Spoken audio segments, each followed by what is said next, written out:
Малите партии не сакаат да бидат приврзок на големите. Бараат измените на изборниот законник кои се во собраниска постапка да се донесат најдоцна до 15 јануари.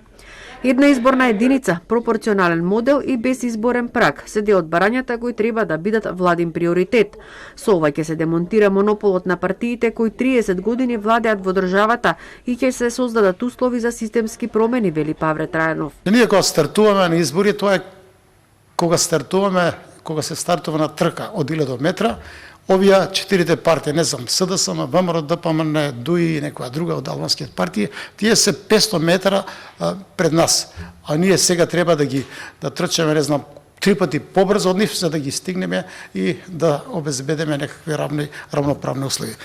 Затоа инсистираме Македонија да биде една изборна единица. Барањата не се сметаат за притисок во услови кога предстојат преговори за нова влада. Треба сите да бидеме доволно гласни, не тоа да го сваќаме како уцена, туку како добробит што треба да го имаат граѓаните и општеството и процесот на демократизација.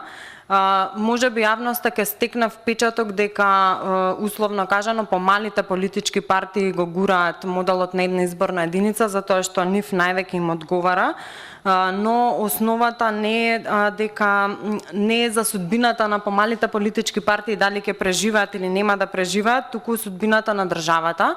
Затоа што, како што напомена и колешката Маја, ние имаме можеби на секој парламентарни избори околу 50.000 гласови, 50 до 70.000 гласови на граѓани кои буквално провејуваат во воздух и тие граѓани не се соодветно застапени во парламентот. Поддршка за изборни реформи ќе се бара од сите пратенички групи и независни пратеници. СДСМ, ВМРО, ДПМН и ДУИ начелно го поддржуваат предлогот, но инсистираат на консензус. Иако се формирани работни групи, договор за измени на изборниот законник се уште нема.